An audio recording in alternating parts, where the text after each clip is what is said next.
Capítulo 21. Oh, disculpen, Éxodo. ¿Dije Génesis? Siempre, Apocalipsis dije. Oh, wow. Éxodo capítulo 22. El domingo pasado dije Génesis y mi esposa me dijo, no es Génesis, es Éxodo. Okay. Es que ya quiero llegar al Apocalipsis, ¿verdad? Éxodo capítulo 20. Gracias por poner atención, hermano. Solamente es una prueba de si ustedes están poniendo atención.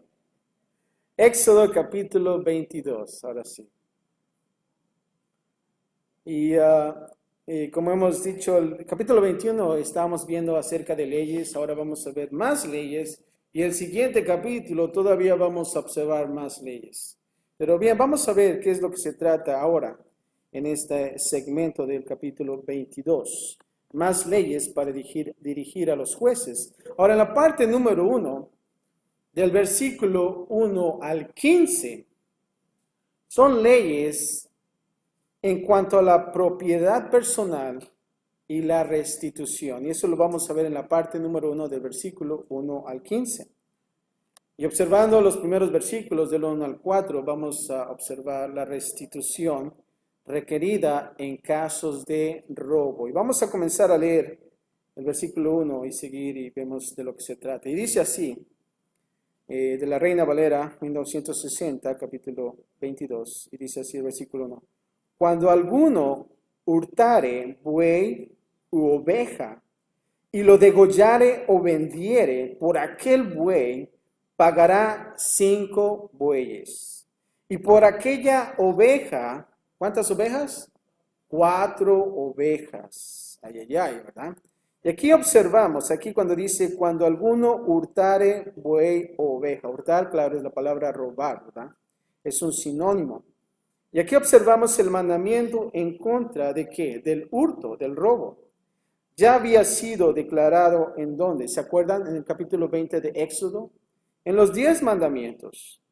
Y aquí hay más principios específicos dados a los jueces para que ellos pudieran aplicar dicho principio en la vida diaria y en la administración de la justicia entre el pueblo de Israel. Aquí estamos hablando que era un entrenamiento para aquellos jueces, cómo ellos iban a juzgar en el pueblo de Israel. El versículo 2 dice así, si el ladrón fuere hallado forzando una casa, ¿verdad? Comúnmente se ve, y fuere herido y muriere, el que lo hirió no será culpable de su muerte. Versículo 3 dice, pero si fuere de día, el autor de la muerte será reo de ¿qué? Homicidio. Algo interesante aquí. Y vemos que comúnmente eso pasa en las casas y siempre hay robos. Y yo estoy conectado en una comunidad en donde vivo. Y esa comunidad te dan reportes de todo lo que está sucediendo en esa comunidad. Y a veces uno piensa que es un lugar pacífico, pero te das cuenta que no lo es. Hay tantas cosas que están pasando, ¿no? Y yo lo observo cada día, casi llegan unos 10 mensajes, 10 emails, de tantos reportes. ¿Y saben de qué es? De robos. La mayoría de esos reportes son robos. ¿Y saben en qué lugar? En casa, a pleno día. Y es interesante aquí, pero aquí observamos que no es algo moderno. Realmente en aquellos tiempos ya estaba sucediendo. Y aquí observamos en estos 2 versículos, el dueño de la propiedad tenía el derecho de ¿qué? De proteger su propiedad utilizando la fuerza, pero solamente con fuerza razonable. Se asumía que si era de día, entonces el dueño tenía la habilidad de defenderse sin llegar a usar fuerza letal, ¿verdad? Y a veces quizás ustedes tienen sus letreros. Nosotros no llamamos al 911, ¿no? Y están 2 pistolas ahí atravesadas, ¿verdad? Si son del oeste o algo así.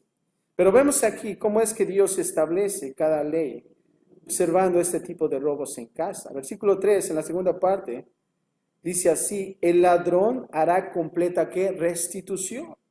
Si no tuviere con qué, será vendido por su hurto. Algo interesante aquí también.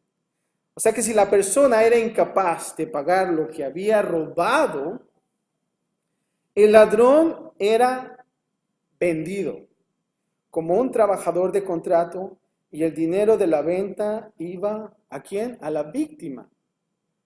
Esto me interesó mucho, como si hubiéramos puesto esto en acción hasta nuestros días. Creo que las cárceles estuvieran no muy llenas, ¿no lo crees? Pero vemos aquí cómo es que Dios establece esto. Versículo 4 dice, si fuere hallado con el hurto en la mano, vivo, sea buey o asno u oveja, ¿pagará qué? El doble. Aquí están las fianzas, ¿verdad? Tenía que pagar el doble. Versículos 5 y 8, ahora vamos a ver más aplicaciones en cuanto a los principios de restitución. Y dice así, versículo 5, si alguno hiciere pastar en campo o viña, y metiere su bestia en campo de otro, de lo mejor de su campo y de lo mejor de su viña, ¿qué va a pasar? Va a tener que pagar. Aquí dice, pagará. Ahora, claro, en aquellos entonces, pues, ellos tenían animales, tenían campos, no tenían mucho dinero, ¿verdad? Como suele ahora poder decirse. Pero vemos aquí que el dueño de un animal era responsable. Nota esto, cuando sus animales pastaban. Yo tuve la oportunidad en México de llevar un rebaño a pastar, ¿verdad? Y claro, los llevamos a un lugar que era un lugar abierto, que era posible. Pero no llegamos al pasto del vecino, ¿verdad? Y quizás a lo mejor el vecino tiene el pasto bien bonito y tú llegas con las vacas y todas las ovejas y de repente se queda sin pasto, ¿verdad? Había una responsabilidad. Él estaba obligado a respetar la propiedad de quién, de su vecino. En este caso, bueno, cuando dice el campo a pastar. Pero creo que a veces nosotros debemos de observar qué pasa en nuestro hogar, con nuestra vecina, con nuestro vecino. ¿Se acuerdan?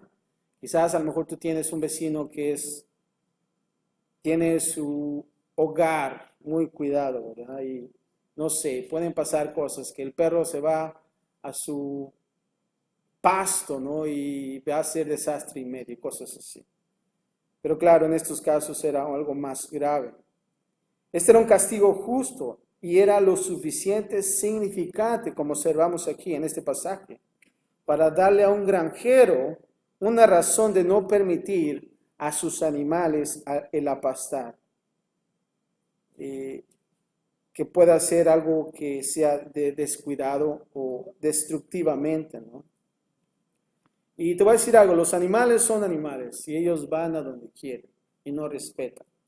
Pero ahí, por eso el pastor tiene que estar controlando todas esas cosas. Versículo 6 dice así, cuando se prendiere fuego y al quemar espinos, quemaré mieses amontonadas o en pie o campo.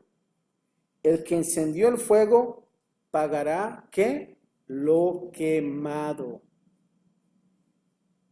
Aquí observamos la restitución también era requerida en casos de ¿qué? De vandalismo. Podemos ponerlo así.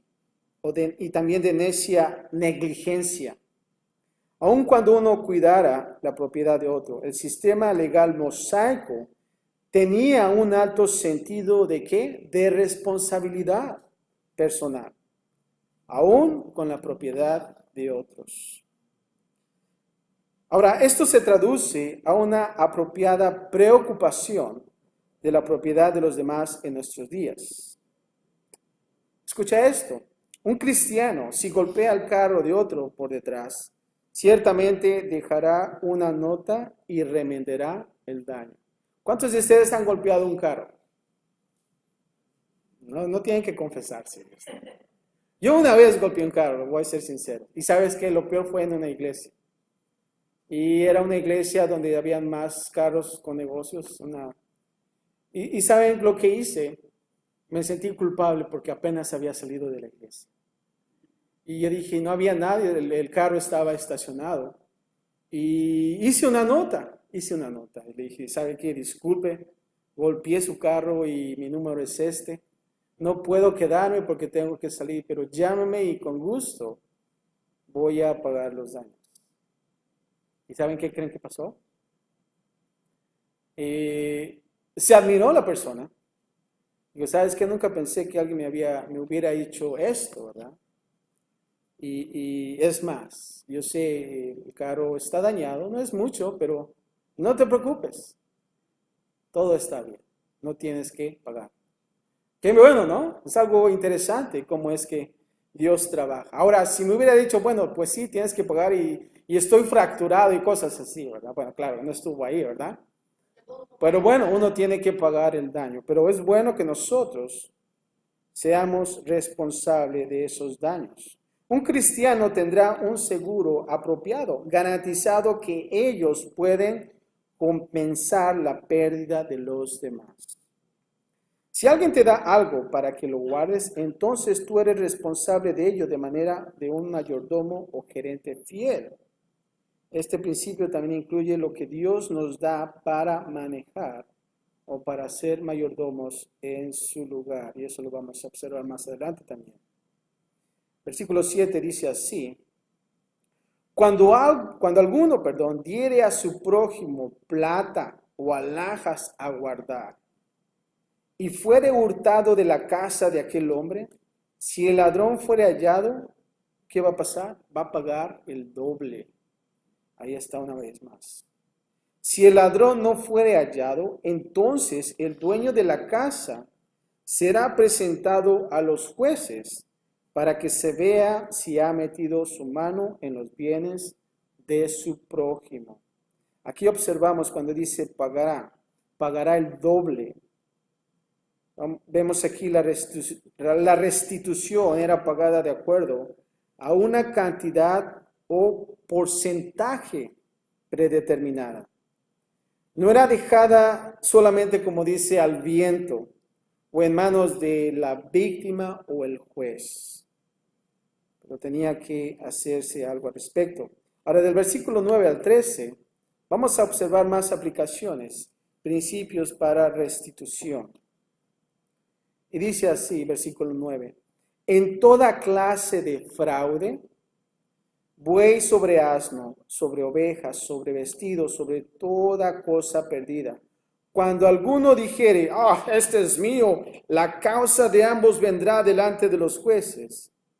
Y el que los jueces condenaren, pagará el doble a su prójimo. Y cuando dice, este es mío, en la ley de Israel, un dueño no perdía su pertenencia simplemente porque el objeto se perdía. Si otro encontraba el objeto y el dueño lo reclamaba, claro que tenía que haber una disputa ahí, ¿verdad? Esto debía, de ser, ¿qué? Decidido por los jueces. Y aquí observamos un objeto que se ha perdido. ¿Cuántos de ustedes se han perdido de un objeto? Un anillo quizás de bodas. Híjole, qué feo es eso, ¿no? Te quieres morir. Pero aquí vemos cuando dice que un objeto se ha perdido, algo de valor. El dueño luego ve un objeto similar en posición de su vecino y lo reclama como propio. Esa era la situación. Ahora aquí observamos que los israelitas aparentemente no seguían lo que se llama el dictamen anglosajón. No sé si ustedes han escuchado esa frase anglosajona que dicen finders keepers, ¿no? Si yo lo encuentro es mío, ¿verdad? No, aquí no aplicaba. Lo que se encuentran se lo quedan. Un objeto perdido permanecía en posición del dueño original, el cual lo puede reclamar al ser visto. O sea que podía hacerse un reclamo. Ahora, si había una disputa concerniente a la pérdida de propiedad, los jueces, escucha bien esto, escucharían la evidencia, investigarían y decidirían quién estaba en lo correcto y quién estaba equivocado. La parte culpable en restitución pagará el doble. Imagínense, tienen que pagar el doble. Ya sea que ellos fueran los demandados o acusadores. Había un precio por falsas acusaciones o demandas. Imagínate, son a veces similar, ¿no? Cuando estás demandando a alguien y cosas así. Versículo 10 dice, si alguno hubiere dado a su prójimo asno o buey u oveja o cualquier otro animal a guardar, y éste muriere o fuere estropeado, o fuere llevado sin verlo nadie. Ahora esta ley consideraba la situación cuando algo sospechoso ocurría. Aquí observamos cuando dice un animal al cuidado de otro moriría, era estropeado o fuere llevado. Pero esto ocurriría sin que hubiera testigos, o sea que si realmente no hubiera nadie que pudiera atestiguar de esa pérdida. Esa era la situación. Ahora observa el versículo 11. Juramento de Jehová habrá entre ambos, de que no metió su mano a los bienes de su prójimo, y su dueño lo aceptará y el otro no pagará. En tales casos, observamos aquí que el dueño del animal era obligado de aceptar el testimonio del juramento del acusado, a menos de que hubiera evidencia de que diera una duda razonable a la veracidad del acusado. O sea que realmente el dueño tenía que aceptar, pero si realmente había duda diciendo, bueno, no, aquí hay algo escondido, entonces tenía que hacerse una evidencia, buscar, investigar. Versículo 12 dice así, mas si le hubiere sido hurtado, ¿qué dice? Resarcirá a su dueño. Y si le hubiere sido arrebatado por fiera, le traerá testimonio y no pagará lo arrebatado. Ahora observamos aquí el principio. Este principio es el fundamento de nuestra idea de que un hombre es inocente hasta que se pruebe lo contrario. Este es en principio el fundamento. En este caso, el juramento del hombre era tomado como cierto, a menos que se pudiera encontrar evidencia contraria. O sea, que tenían que comprobar que era culpable o no. No es como en nuestros países, en este caso, bueno, puedo hablar de México, ¿verdad? Que si te acusan de algo, ¿qué es lo que pasa? Te meten a la prisión, ¿no? Y te mantienen ahí por años. Y tristemente, a veces hemos observado cuánta gente está por años, ¿no? 10 años y después dice, oh, ¿sabes qué? Fui inocente. Oh, está bien. Imaginen todos esos años perdidos. ¿Ah? Pero bueno, esa es la situación aquí. Versículo 14. Ahora vamos a ver el versículo 14 al 15, continuando más principios de restitución. Ahora acerca de pedir prestado o prestar. Versículo 14 y 15 dice así, pero si alguno hubiere tomado prestada bestia de su prójimo y fuere estropeada o muerta, estando ausente su dueño, deberá que pagarla.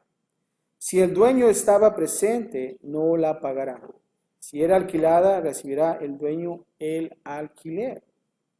Aquí observamos algunos puntos. Si alguno hubiere tomado prestada bestia de su prójimo. El principio de responsabilidad y restitución también es aplicado al prestar y pedir prestado. Ahora, aquí observa cuando dice estando ausente que su dueño. Se asume que si el dueño estaba con el animal o herramienta o lo que sea, mientras era usado por otro, el dueño, escucha bien esto, el dueño era responsable del cuidado y uso del objeto mientras él estaba ahí, ¿verdad? Pero si el dueño no estaba presente, el que pidió prestado era ¿qué? Responsable. No sé si a lo mejor un ejemplo podría ser que si te presta su carro para hacer un trabajo y quizás a lo mejor él va contigo, bueno, ahí está la responsabilidad, solamente es un ejemplo. Pero si no está el dueño ahí, se va y se estrella sin que el dueño esté ahí presente, entonces el que pidió prestado era responsable de eso. Y aquí observa que dice deberá pagarla. Este era un simple principio, el cual estaba hecho para guiar a quienes, a los jueces. La parte culpable tenía que pagar. Se debían de hacer distinciones de acuerdo con la equidad y justicia. Y no es simplemente recompensar a quien sea que sufriera a la pérdida. O sea, tenía que haber una investigación ahí. Algunas veces se pierde algo y nadie tiene la culpa. Y a veces suceden casos, ¿no? Que puedes acercarte más a estas situaciones. Pero vamos a observar ahora la parte número 2, del versículo 16 al 31. Más leyes. Y si tú vas a hacer o estás estudiando para abogado, bueno, pues creo que te estás divirtiendo con esto, ¿verdad? Y eso, ¡wow! Ya puedo modificar algunas leyes en la Constitución o cosas así. Pero si no, entonces solamente escucha y observa y trata de poner atención. Pero escucha esto, versículo. Ahora vamos a ver en la parte número 2, leyes morales y ceremoniales, del versículo 16 al 31. Y vamos a comenzar con los dos versículos, 16 y 17. Remedio para el sexo antes del matrimonio. Suena un poco feo este subtítulo, pero vamos a ver de lo que se trata acerca de esto. Sexo antes del matrimonio. Y escucha el versículo 16. Si alguno engañare a una doncella que no fuere desposada y durmiere con ella, deberá dotarla y tomarla por mujer. Si su padre no quisiere dársela, él le pesará plata conforme a los dotes de las vírgenes. Si alguno engañare, a una doncella que no fuere desposada y durmiere con ella, deberá dotarla y tomarla por mujer. Si su padre no quisiere dársela, él le pesará plata conforme al dote de las vírgenes. Ahora, aquí estamos hablando de un engaño. ¿A quién? A una doncella. Estamos hablando que dice que fuere desposada, o sea que no estuviera casada. Algunos aseguran que este pasaje, escucha bien esto, no prohíbe el sexo antes del matrimonio, pero están en un error. Sí lo prohibía. En la práctica, debido a que requería que el hombre se casara o proveyera por la mujer con la cual él había tenido sexo antes del matrimonio. Ahora vamos a observar la palabra doncella. Aquí la palabra doncella en la raíz original era una niña sin casar de la cual se creía que era virgen. Esa es una doncella. Una niña que era virgen. Ahora estamos hablando aquí de que es un engaño a una doncella. Y aquí la palabra engaño se trata de persuadirla con palabras apropiadas. Como aquellos don Juanes, ¿verdad? Cuando ustedes escuchan esa palabra, don Juan, es un don Juan. Quiere decir que esa persona tiene palabras para persuadir a las mujeres, pero las engaña, el cual lleva a placeres necios. Que dice aquí que deberá dotarla y tomarla por mujer. Ahora, observamos aquí que esta ley enfatizaba, escucha esto, el principio de que no había tal cosa como sexo casual. El Antiguo y Nuevo Testamento declaran que las relaciones sexuales, escucha esto, conllevan consecuencias duraderas. Y tú la puedes observar en 1 Corintios 6, 15 y 16. Ahora, esta era una sabia y humanitaria ley. y debió de operar poderosamente en contra de la seducción y fornicación. Debido a que la persona que se pudiera sentir inclinada a tomar ventaja de una mujer joven, sabía que él debía de casarse con ella y debía de darle una dote. Ahora, escucha esto, esta ley alentaba a hombres y mujeres, escucha esto, esta ley alentaba a hombres y mujeres, pon atención a esto, esta ley alentaba a hombres y mujeres a valorar la virginidad de la mujer. Ya que un hombre ha tomado a una muchacha sin pagar el precio de desposarla, él debía de pagar. No es que la virginidad del hombre no tuviera valor o fuera ignorada, ¿verdad? Puede decir, bueno, ¿qué hay acerca de los hombres? Pero aquí la ley alentaba a tener un mejor cuidado y preservación por la virginidad de la mujer hasta el matrimonio y para la ventajosa circunstancia, ¿saben de qué? De criar los hijos. Que la mujer es la que tiene el hijo y lo tiene que criar, ¿no? Ahora, es un gran daño a la sociedad y la cultura. Cuando el gobierno trabaja, escucha esto, cuando el gobierno trabaja en contra del valor de la virginidad y soporta el comportamiento que no valora o promueve una depreciación de la virginidad y la abstinencia hasta el matrimonio. Es un gran daño, ¿no lo crees? Y te voy a decir por qué. Si tú te das cuenta, en nuestros días de hoy, el sexo se promueve mucho ya. No solamente en las películas, pero también lo vemos en las escuelas que ya hasta llevan anticonceptivos para los muchachos de las secundarias. ¿Para qué? Para promoverlo, ¿verdad? Pero si te das cuenta, están las consecuencias.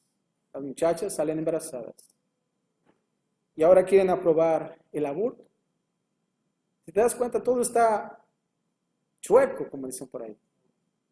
Pero si realmente nosotros aplicáramos estas leyes, todo cambiaría. Todo cambiaría. Las enfermedades también, el SIDA y todas esas cosas. Y aquí, ¿sabes qué? Nos damos cuenta que Dios da las leyes para protegernos. Lamentablemente, a veces el necio no lo ve así. Lo ve como si fueran límites para sus vidas. Y es por eso que no quieren dar su vida a Dios. Quiero darte una historia interesante y compararlo como si fuera una ilustración en cuanto al valor de la virginidad. Escucha esta historia y es interesante. Un hombre ilustró el valor de la virginidad con una historia verdadera sobre una amiga que poseía una tienda de antigüedades y tenía una mesa en venta. La mesa valía $600, pero tenía un precio de 300. Un hombre trató de negociar esta mesa a $200.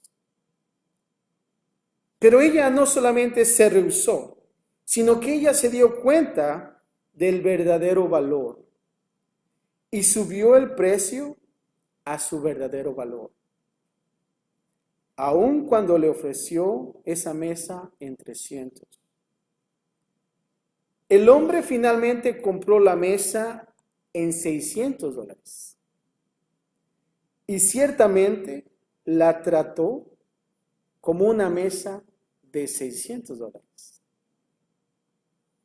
debido a que su valor había sido reconocido y había sido comprado. algunas mujeres que conocen a hombres que las tratan vergonzosamente, contribuye al problema de venderse a ellas mismas a un precio bajo. Qué triste, ¿no? Pero vemos aquí esta historia interesante. Ahora aquí dice que si su padre, como observamos más adelante en este pasaje, no quisiere dársela. En este caso, si el padre decía, no, ¿sabes qué? No quiero que te cases con mi hijo. Dice aquí que él le pesará plata conforme al dote de sus vírgenes.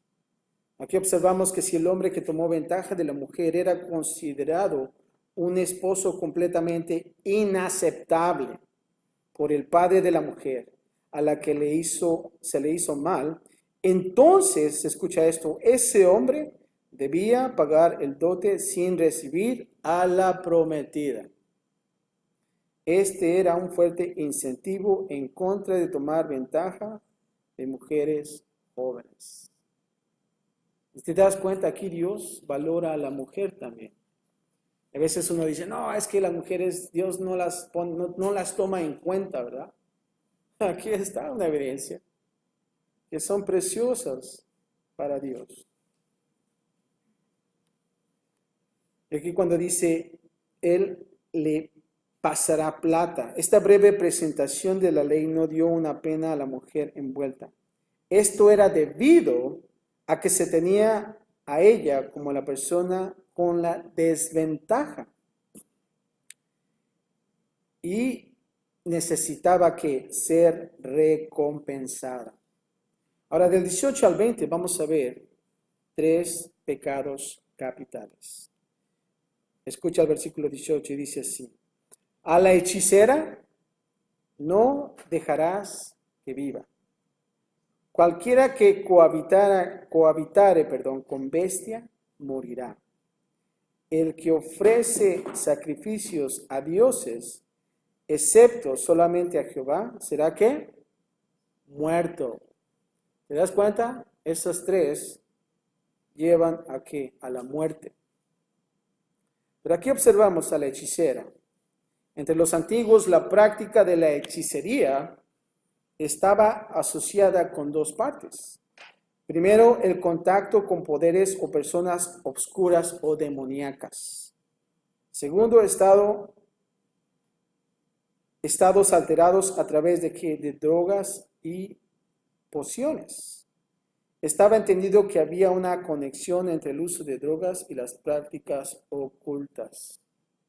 ¿Te das cuenta de eso? Ahora aquí cuando dice la hechicera no la dejarás viva, no dejarás que viva. Aquí observamos que la hechicera era considerada que una amenaza tan severa que se consideraba un crimen capital. Imagínate. Esta combinación de prácticas ocultas y estados alterados, inducidos ¿por qué? Por drogas, eran vistos de una manera destructiva para la cultura y la estructura moral del antiguo Israel. Si te das cuenta, no solamente para Israel, pero también para nuestros días de hoy. Es lo que está haciendo las drogas y todos los problemas que hay. Y más adelante cuando dice, cualquiera que cohabitare con bestia morirá. Aquí observamos que la bestialidad era practicada en el mundo antiguo y aquí Dios específicamente lo condena. Ahora, este acto sexual ofensivo aparentemente prevalecía entre los habitantes de Canaán. La bestialidad no era solo una perversión obvia, figuraba con frecuencia con el ciclo cananeo de las historias de Baal. Eso lo vemos también en la Biblia, que probablemente tuvo un significado religioso para los habitantes de Canaán. Versículo 21, ahora vamos a ver compasión para el extranjero. Y el extranjero no engañarás ni angustiarás, porque extranjeros fuisteis vosotros en la tierra de Egipto. Aquí observamos una buena medida de nuestro carácter moral. Se encuentra en nuestro trato hacia el extranjero. A las personas se les hace fácil el tratar a su propia carne y sangre, pero Dios nos manda a tener cuidado de los demás. Y aquí dice, incluyendo al extranjero, ¿verdad? Así es que es importante.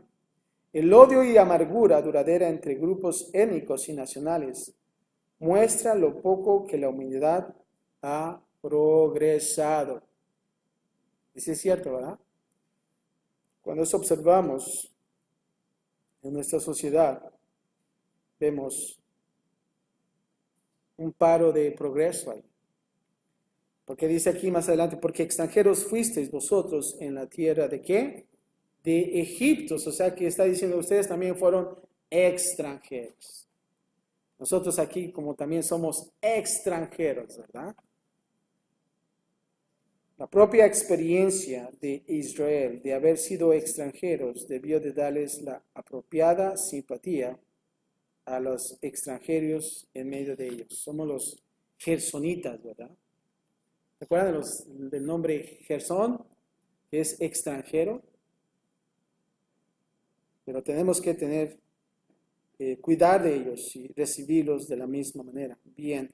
Versículo 22 y 24. Vamos a ver compasión ahora para los débiles y vulnerables. ¿Quiénes son? Vamos a verlo. 22 dice así. A ninguna viuda ni huérfano que afligiréis.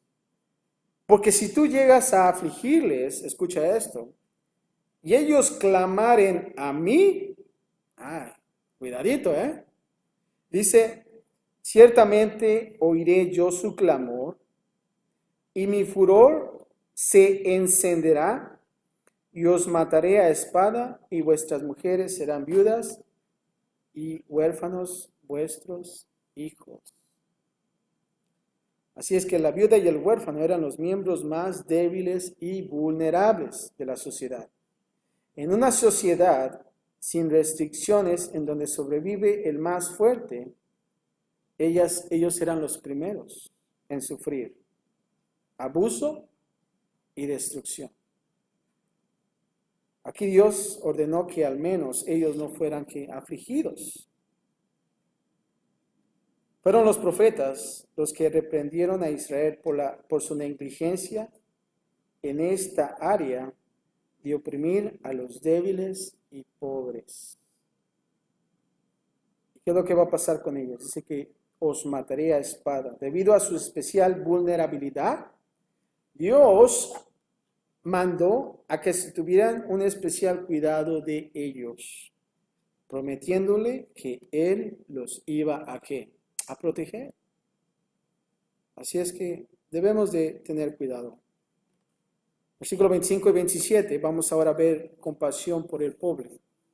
Ya observamos débiles, ya observamos la vulnerabilidad. Ay, se me fue la palabra.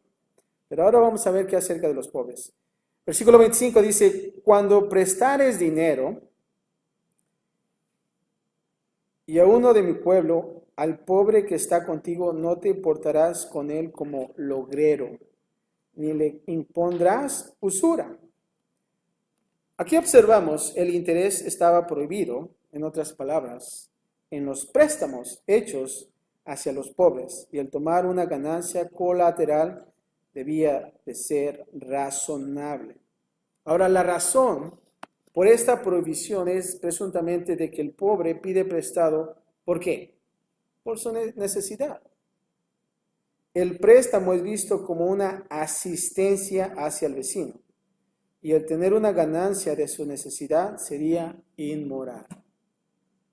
Ahora, versículo 26 dice así, si tomares en prenda el vestido de su prójimo a la puesta del sol, ¿qué va a pasar? Se lo devolverás. El hecho de que la prenda de alguien se pudiera usar como una retención colateral muestra que estos eran préstamos y el pago era esperado y se tenía asegurado mediante un objeto colateral. No eran regalos, sino que préstamos. O sea que se tenía que dar esa prenda y se tenía que regresar. Versículo 27 dice, porque solo eso es su cubierta, es su vestido para cubrir su cuerpo. Y buen ejemplo pone aquí Dios en cuanto a eso. Porque viene la pregunta, ¿en qué dormirá? También es una necesidad para el pobre. Y cuando él clamare a mí, yo le oiré, porque dice que soy misericordioso. Y observamos cómo Dios cuida de su pueblo de esa manera. Y aquí observamos que Dios prometió escuchar la oración del pobre cuando él clamara al Señor. Ahora, versículo 28 al 31. La última etapa de este capítulo en cuanto a las leyes. Vamos a observar algo importantísimo también acerca de la santidad, la separación hacia Dios. Y dice así el versículo 28, no injuriarás a los jueces, ni maldecirás al príncipe de tu pueblo. La medida más básica de la santidad es lo que decimos. A Dios le importa el cómo nosotros hablamos de Él. Y de aquellos, escucha esto, que en justa autoridad están sobre nosotros. Versículo 29 dice, no demorarás la primicia de tu cosecha ni de tu lagar. Me darás el primogénito de tus hijos. Lo mismo harás con el de tu buey o de tu oveja. 7 días estará con su madre y al 8º día me lo darás. Y aquí observamos otra manera de honrar a Dios, es al darle a Él, ¿qué? Su pago. Cuando se nos manda a darle algo a Dios, ¿saben qué? Es pecado el no dárselo.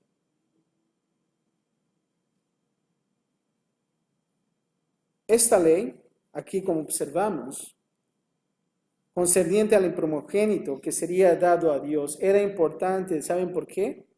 Debido a que ya que se tenía al primogénito como lo mejor, era una forma de demostrar que se le da a Dios, ¿qué?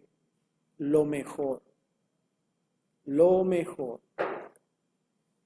Y a veces es bueno que podamos nosotros considerar. Lamentablemente a veces, y claro, no quiero sonar como que no son aceptables, pero lamentablemente a veces, y voy a poner un ejemplo quizás, si tú quieres darle a Dios algo, a veces les das lo que te sobra, ¿verdad? Y creo que debemos de considerar eso y realmente tomar nuestra actitud. ¿Cuál es la actitud de tu corazón? ¿Por qué se lo vas a dar a Dios? Ahora, quiero hablar esto precavidamente para que no suene como que inclinarme tanto a lo que voy a decir. Pero creo que a veces cuando la iglesia, si voy a poner un ejemplo, tiene una necesidad quizás de comprar una silla. Oh, pues a mí me sobra una silla y le falta una pata, pero ahí está la silla. Y una silla de 3 patas. Oh, bueno, gracias por la donación a la iglesia, ¿verdad? Pero ahí está. Lamentablemente a veces nosotros somos así, porque nuestro corazón está ahí. Pero ¿saben por qué? Porque el corazón es de, bueno, pues ya me estorba en la iglesia, en la casa, pues lo voy a aventar a la iglesia, pues hay que le pongan una pata más, ¿no? Es triste a veces. Pero sin embargo, decir, no, ¿sabes qué? De la misma manera, así como David, ¿te acuerdas que iba a comprar un terreno? Le digo, no, ¿sabes qué? Le dijo, oh, si es para Dios, toma, llévatelo, es gratis. No, no, no, no, no, no. Yo voy a pagar por esto, porque es para Dios. ¿Verdad? Qué gran ejemplo puso así David. Pero en sí creo que es bueno que analicemos cuál es la actitud de tu corazón. ¿Por qué lo quieres dar? ¿Porque te sobra en la casa? Bueno. ¿O porque dices, no, sabes qué? hay necesidad, yo quiero hacer esto. Y realmente es un sacrificio quizás, o a lo mejor lo tienes, pero realmente tu actitud en tu corazón es porque realmente tú quieres dar lo mejor a Dios, ¿verdad? Y entonces hacerlo. Versículo 31 dice, y me seréis, ¿qué? Varones santos. No comeréis carne destrozada por las fieras en el campo, o los perros a los perros la echaréis. Lo voy a leer una vez más, versículo 31. Y me seréis varones, ¿qué? Santos. No comeréis carne destrozada por las fieras en el campo, a los perros la echaréis. Ya va a decir ferias, la. Dice que me seréis varones santos. Este era un mandamiento de que tenían que actuar diferente que los animales, los cuales buscaban entre los cuerpos, muertos libremente. Dios llamó a Israel para que fueran varones, ¿qué? Santos. ¿Se acuerdan cuando vimos en Génesis la vida de José, que vino su familia y, quiero traerlos a Egipto por la hambruna y todas esas cosas? Y le pidieron al faraón, ¿sabes qué? Danos Gosé. Ah, sí, tómelo. ¿Para qué? Y hasta José le dijo, no, saben que digan que son pastores para que estén radicando en Gosé. Y la razón era porque los egipcios odiaban a los pastores. Pero te das cuenta cómo Dios orquestó todo eso para que ellos fueran separados. Para que fueran separados y para que ellos pudieran ser una nación. Para que ellos no pudieran mezclarse con los egipcios. De la misma manera nosotros no debemos de qué mezclarnos con el mundo. Debemos de ser separadas, personas separadas para el uso exclusivo de Dios. Así como Dios llamó a Israel para que fueran santos. El no actuar como cuando nosotros decimos carroñeros. ¿Se acuerdan de aquellos carroñeros? Los cuales despedazaban las carcasas como animales. Esto refuerza la idea básica de santidad, de que somos apartados, somos diferentes. Y como conclusión de este capítulo, hermanos, aquí observamos la gran razón de todas las ordenanzas y leyes que están contenidas. Ningún mandamiento fue dado solamente de la soberanía de Dios. Él se los dio a las personas como límites de las pasiones desordenadas y como incentivos de la santidad. Y por lo tanto, es por eso que dice, y me seréis hombres santos. La pregunta es, ¿somos santos? ¿Somos apartados para el uso exclusivo de Dios? ¿Son límites estas leyes para tu vida o son protección para ti?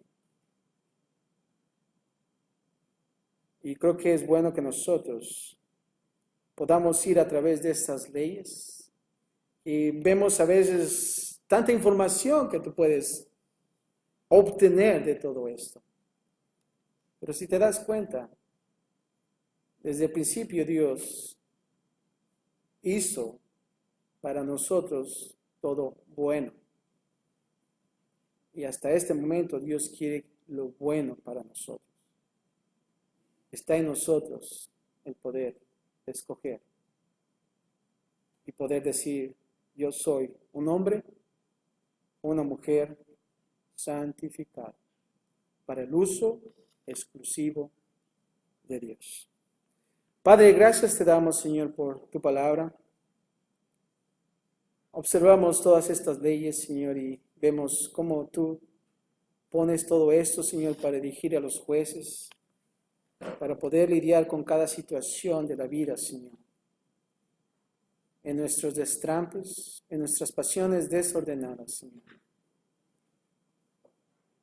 Pero algo observamos, Señor, de ti, la misericordia, Señor, que hay siempre para nosotros, Padre. Y ahora te pedimos, Señor, que, Padre, si hay alguna área en nuestras vidas que hemos flaqueado, que necesitamos trabajar, Señor, como aún así hombres cristianos, Padre, queremos acercarnos más y más a ti, Señor. Y hemos entendido, Padre, a través de estas leyes, que el pecado estorba nuestra comunión contigo, Señor.